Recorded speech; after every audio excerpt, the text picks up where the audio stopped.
Hello বন্ধুরা, কেমন আছো? আশা করি খুব ভালো আছো। নতুন আরেকটা ব্লগে তোমাদের স্বাগত জানাচ্ছি। আর যারা আমার ব্লগটা দেখছো তাদেরকে অসংখ্য ধন্যবাদ। আর আমি এখন যাচ্ছি হলো শ্বশুরবাড়িতে। তো আজকে একটা বড় মিস্টেক হয়ে গেছে। কি মিস্টেক হয়েছে তোমাদেরকে বলছি।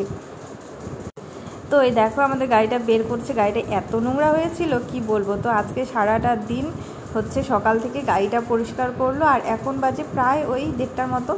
তো আমরা এখন বেরিয়ে পড়েছি সকালে খাওয়া দাওয়া করে, তারপর গাড়ি নিয়ে বেরিয়ে পড়েছি। তো গাড়িটা হচ্ছে ঘোরাচ্ছে, রাস্তাটা যেহেতু একটু চাপা ওই জন্য একটু বের করতে অসুবিধা হয়। আর হচ্ছে কালকে তো আগের দিন মানে ও গেছিলো বাড়িতে, তো সেদিন আমি আর রাই যাইনি। তো আজকে আমি আর রাই যাচ্ছি। তো আমাদের থাকার কোনো প্ল্যান ছিলই না। তো আর তোমাদের কি হয়েছে সেটা বলছি। তো আমি ভেবেছিলাম যে আজকে গিয়ে আজকেই চলে আসবো, ওর জন্যই যাচ্ছি। কি কোনো কিছু নেইনি, জাস্ট একটা ড্রেস পরে গেছি ওটাই। আর হচ্ছে আমার বন্ধুরা, তো আজকে ব্লগটা এখান থেকে শুরু করছি। আর আমরা যাচ্ছি হচ্ছে শ্বশুরবাড়ি। তো এখন বাজে প্রায় 12:30 মতন বাজে। তো সকাল সকাল বেরোনোর ইচ্ছে ছিল, তো হলো না। ইনি আর কি গাছ টাছ নিয়ে খাটাখাটি করছিল আর গাড়িটা ধোয়ার ছিল। গাড়িটা প্রচুর নোংরা হয়েছিল। তো এখন যাচ্ছি। কালকেও গেছিল, একা গেছিল। তো আজকে আমি আর এই যে রাই যাচ্ছি। তো বিকেলে চলে আসবো। তো সারাদিন ওখানেই থাকবো। তো চলো।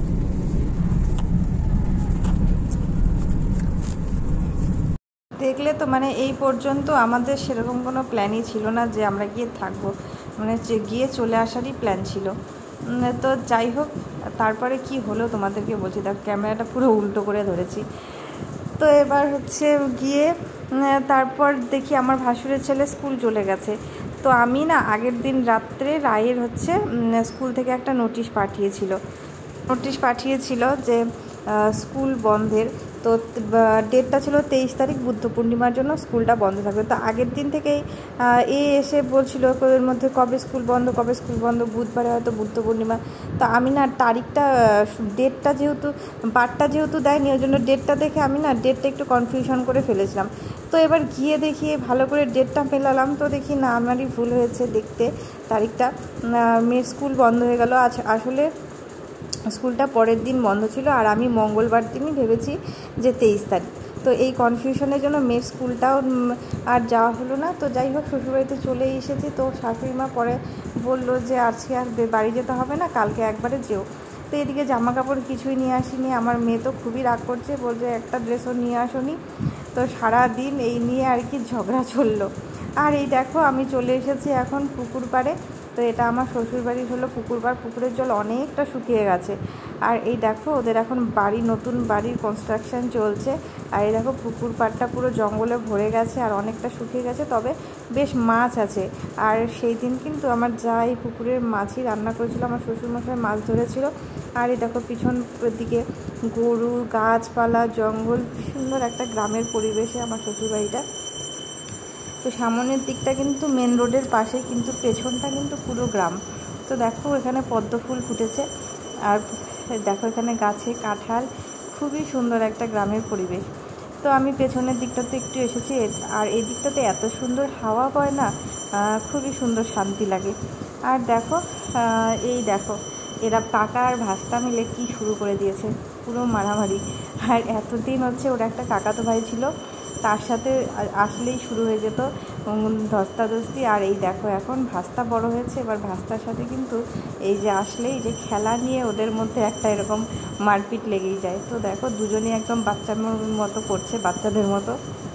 তো মেয়ের সাথে তো এরকম করতে পারে না, এই যে ভাস্তার সাথে এরকম করছে। আর এই দেখো আমাদের শ্বশুরবাড়ির নতুন কনস্ট্রাকশন হচ্ছে।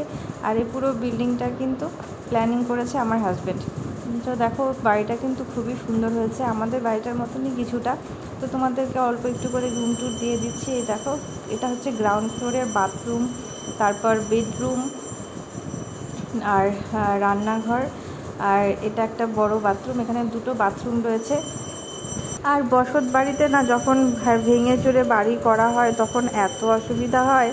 আমাদের যখন বাড়িটা হয়েছে তখন তো আমরা ছিলাম না বাড়িতে, ওই জন্য এই প্রবলেমগুলো ফেস করিনি। কিন্তু এই বাড়িতে এসে না সত্যি মানে এই প্রবলেমগুলো দেখি নিজের চোখে আর কি, যে এদিকে কনস্ট্রাকশনের কাজ চলছে, আরেক পাশে থাকা মানে সত্যিই অসুবিধা। আর ঘরে প্রচুর নোংরা হয়।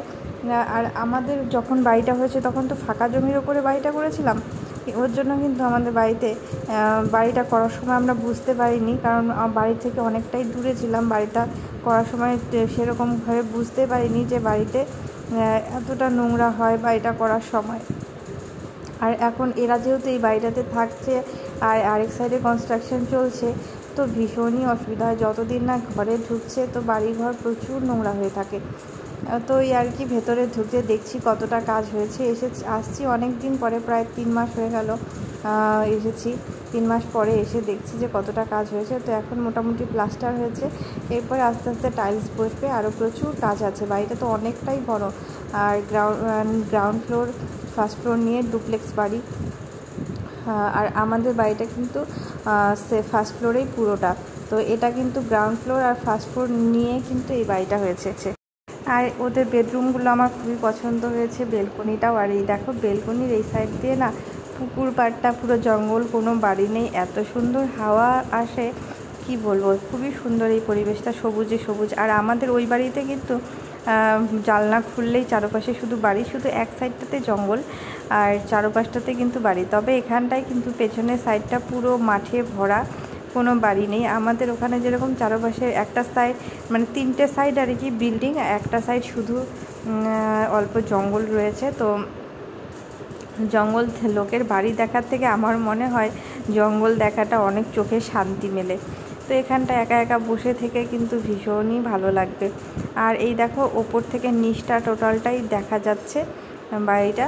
আর কমপ্লিট হলে আমি এই পুরো কমপ্লিট বাড়িটা আরেকবার রুম ট্যুর দিয়ে দেবো। তো এই দেখো এখানটা একটা স্টোর রুম রয়েছে, আর এই সাইডটাতে কিন্তু আরেকটা বেলকনি রয়েছে, যেটা তোমাদেরকে দেখাচ্ছি। ওই বেলকনিটা কিন্তু একদমই রাস্তার পাশে, যে পেছন সাইডটা পুরোটা হচ্ছে পুকুর পাড়, মাঠ, ক্ষেত এইসব দেখা যায়। আর সামনের সাইডটা কিন্তু একদম রোড সাইড। আমাদের বাড়ি যেটা রয়েছে সেটা কিন্তু রোড সাইডে না, আর আমার শ্বশুর বাড়িটা এটি দেখো, এটা পুরো রোড সাইডে। আর এখানে সুন্দর একটা বেলকনি রয়েছে। আর এই তো সামনে দোকানের ওই পাশেই কিন্তু মেন রোড আর কি। আর এই দেখো এটা ছাদে যাওয়ার রাস্তা, এটা দুতলাই, ওই গ্রাউন্ড ফ্লোর আর ফার্স্ট ফ্লোর। আর এটা হচ্ছে ছাদটা এত সুন্দর হয়েছে, আর খুবই সুন্দর লাগছে ছাদটা, গাছ টাছ দিয়ে ভরে গেছে, খুবই সুন্দর হয়েছে ছাদটা। অনেকটা বড় ছাদ, বেশ ভালোই লেগেছে ছাদটাতে। আর এত সুন্দর রিলস টিলস হয় না, কি বলবো, এই বিকেলের এই টাইমটাতে আমি কিন্তু কয়েকটা রিলস বানিয়ে নিয়েছি। খুবই সুন্দর এই জায়গাটা। আর এই দেখো আমার জায়গাটায় পদ্ম গাছ লাগিয়েছে 2টো ড্রামের মধ্যে। আর এইখানে দেখো কত গাছ লাগিয়েছে এই সাইডটাতে, যেখানে লেবু গাছও হয়েছে বেশ সুন্দর, অনেক গাছ হয়েছে, প্রচুর গাছ হয়েছে এখানটায়। আর এই দেখো গাছগুলো এত সুন্দর হয়েছে কি বলবো। দেখো চন্দ্রমল্লিকাগুলো কি ভালো লাগছে দেখতে, বেশ ঝাঁকড়া, দারুণ সুন্দর হয়েছে দেখতে, সুন্দর গাছগুলো। আর এইদিকে সন্ধ্যেবেলায় আমি এখানটায় মন খারাপ করে বসেছিলাম একটু, কারণ আজকে স্কুলটা মিস গেল, যেহেতু এর 2 দিন পরেই সামার ভ্যাকেশনে ছুটি দিয়ে দিবে। আর এই দেখো বিকালের দিকে চলে এসেছে আমার এক যা আর একটা ভাসুর, মানে আমার হাজব্যান্ডের পিসির ছেলে আর তার বউ আর তাদের বাচ্চা নিয়ে এসেছে। তো ওরাও রাতের বেলা ছিল, তো বেশ সন্ধ্যের পরের থেকে রাতের দিকটাতে বেশ সবাই মিলে হইচই করেই কেটেছে। আর সব ভাইরা অনেক দিন পরে দেখা হলো, যেহেতু আমার হাজব্যান্ড বাড়িতে থাকে না, ওই জন্য ওর কোনো আত্মীয় স্বজন কারোর সাথেই দেখা হয় না। তো এই দেখো রাতের দিকে মোটামুটি কিন্তু ভালোই একটা তর্কাতর্কি লেগে গেছিলো, সবাই এখানে সবাই মিলে হই হল্লোড় করছিল। তো আমাদের খেতে খেতে প্রায় গল্প করতে করতে অনেকটাই রাত্রি হয়ে গেছিলো। আমরা কি অ্যাপ্লাই করছিলাম দিদি, আমাদের ছুটি দেন। আমরা ছুটি না না তোমরা তো ব্যাপারটা কি এইদিকে ছুটি চাও ওইদিকে দিয়ে দাও ও তোমাদের শান্ত করে।